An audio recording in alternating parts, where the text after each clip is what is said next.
Hello everyone, my name's Heather Pick. Today I'm going to talk to you about why you should exercise when you are grieving. I'm going to start my speech off with a few questions for you. Have you ever experienced a death or loss of some kind that has caused you grief?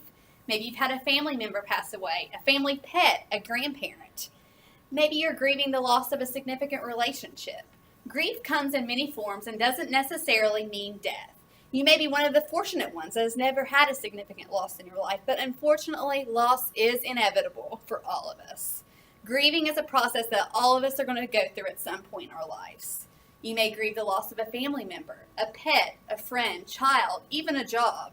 People react many different ways to grief. Commonly, people may turn to drugs or alcohol or antidepressants. But exercise, particularly yoga and aerobic exercise such as running, can really benefit you not only emotionally but also physically.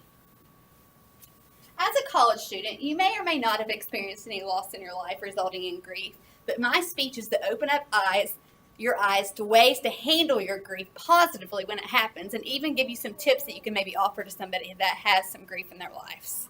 As a nurse, I've seen death many times. I've been with the doctors. They've told family members that their loved one has passed away. I've been in codes of babies, infants, adults, all ages, all the way up to 100 years old. So obviously I've had some grief in this as a nurse because that puts a toll on you.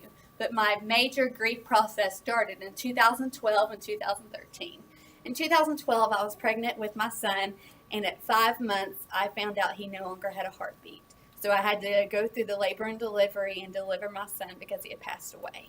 So you can imagine how heartbroken I was and how low I was. A year later, I was pregnant again, and this time I lost my baby again. This was at 6 months pregnant, so this was Wyatt, and I delivered him. So my magnitude of grief was great. So you can imagine I really had to find some way to channel this grief I was having. So this is why I turned to yoga and running. When you experience grief, it is beneficial to use exercise as a coping mechanism rather than turning to antidepressants and drugs or alcohol. Now let's talk about why yoga and aerobic exercise relieves anxiety and stress that can come with the grief process. Even if you aren't grieving anything presently, we all experience stress. We're college students. So studies have shown that exercise reduces anxiety symptoms by 95%. Wow, that's a great number. 95 out of 100 people that exercise reported a lessening of their anxiety. So have you ever finished anything that makes you feel good? This is what exercise is. You might not be too motivated to get up and go for that walk or that run, go to that yoga class or boot camp, but after you finish it, the sense of accomplishment is awesome. So one thing I did when I was grieving the loss of my boys was take up running.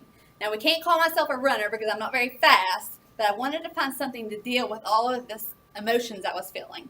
I was extremely anxious and even angry about the whole situation. I started very small, I didn't go very far, but I quickly learned that after I finished my runs, I felt better and even less anxious. This turned into something that I really used to ease my stress and anxiety. Another form of exercise that shows reduction in stress and anxiety is yoga. Research shows that the mind-body practice of yoga reduces symptoms of depression, anxiety, negative mood, fatigue, and stress. The practice of yoga incorporates many moves that require to use deep breathing. When you take deep cleansing breaths, it helps relieve stress and anxiety. I even used this method prior to beginning the speech. So you may be asking yourself, well, why does exercise help you grieve? If I'm grieving, I just want to binge watch Netflix and eat some ice cream. Exercise actually induces the release of hormones that make you feel good. Everyone wants to feel good, right? So science comes into play when you exercise with the release of endorphins. So what are endorphins exactly? Endorphins are hormones that create a positive feeling in your body. This is where the term euphoria comes from. Have you heard of the saying, runner's high? This is the high they're talking about. Endorphins also can act as pain relievers. So you can imagine when you're grieving, you have a deep pain within you. So this helps ease that. After endorphins make you feel really good, you have that crash and you sleep awesome. So when you are grieving, sleep is a very welcome thing. Another hormone released after exercise is adrenaline. Adrenaline is exactly as it sounds, adrenaline. So think about what adrenaline is, and that is what is released after you exercise. When you're grieving, this release of adrenaline, quite frankly, helps you get up and go. So you have to make yourself get up and go exercise. During grief, many people do turn to drugs and alcohol to ease their pain. This actually is going to work against them because alcohol and a lot of drugs are depressants. So this is going to bring you down. Some people may even need antidepressants to cope with their depression and anxiety, but studies show that starting an exercise regimen first may keep you away from the pharmaceutical route because the hormones released after exercise are the components of many antidepressants. Lastly, I want to give you some personal benefits I found with using yoga and running to handle my grief. Yoga has the benefits of relaxation found with deep breathing and challenging your body to move into different positions. Running offers the more physical aspect of exercise because it's more aerobic. Even if the thoughts of yoga or running sounds dreadful to you, I want you to see that exercise can really help you positively, especially if you're grieving. Studies have shown that the practice of yoga can be used to help with grief. Personally, I even participated in a research study where I did yoga 3 days a week and then journaled my feelings afterwards. This study is still going on, but the preliminary results did show that yoga helped with your grief.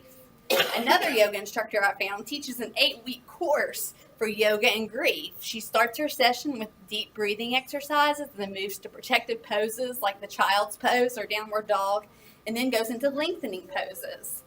She also encourages her students to journal during the course.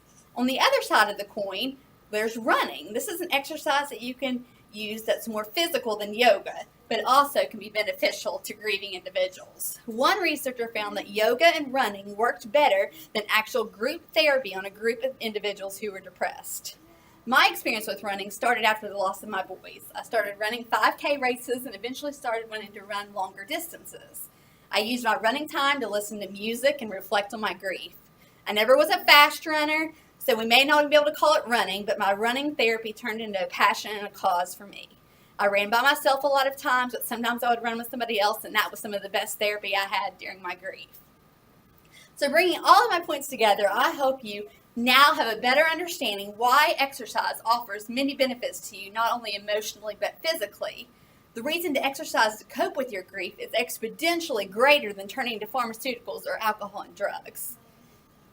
In summary, using yoga and running to cope with grief reduces your anxiety and stress, releases feel-good hormones, and offers different benefits emotionally and physically. You may be against exercise and not even experiencing grief at this time, but your experience will sometime happen of loss and grief. And I hope you look back and remember the lady that was telling you that she used running and yoga to treat her grief. So I'd like to end this speech with a little exercise for you to do. I'm no yoga instructor by any means, but I would like everybody to close their eyes and take in some deep cleansing breaths. When you inhale, be thinking of a very happy place. Maybe that's the beach for you. Maybe that's the mountains. Maybe that's at your home. But when you're taking these breaths in, just inhale all the stress and anxiety you have, and then exhale, release all of that. So I'd like you to do that for me 2 times, and after you do that, I would like to conclude this speech with a saying that we say at the end of every yoga class, and that is namaste. Namaste. Thank you for listening to my speech.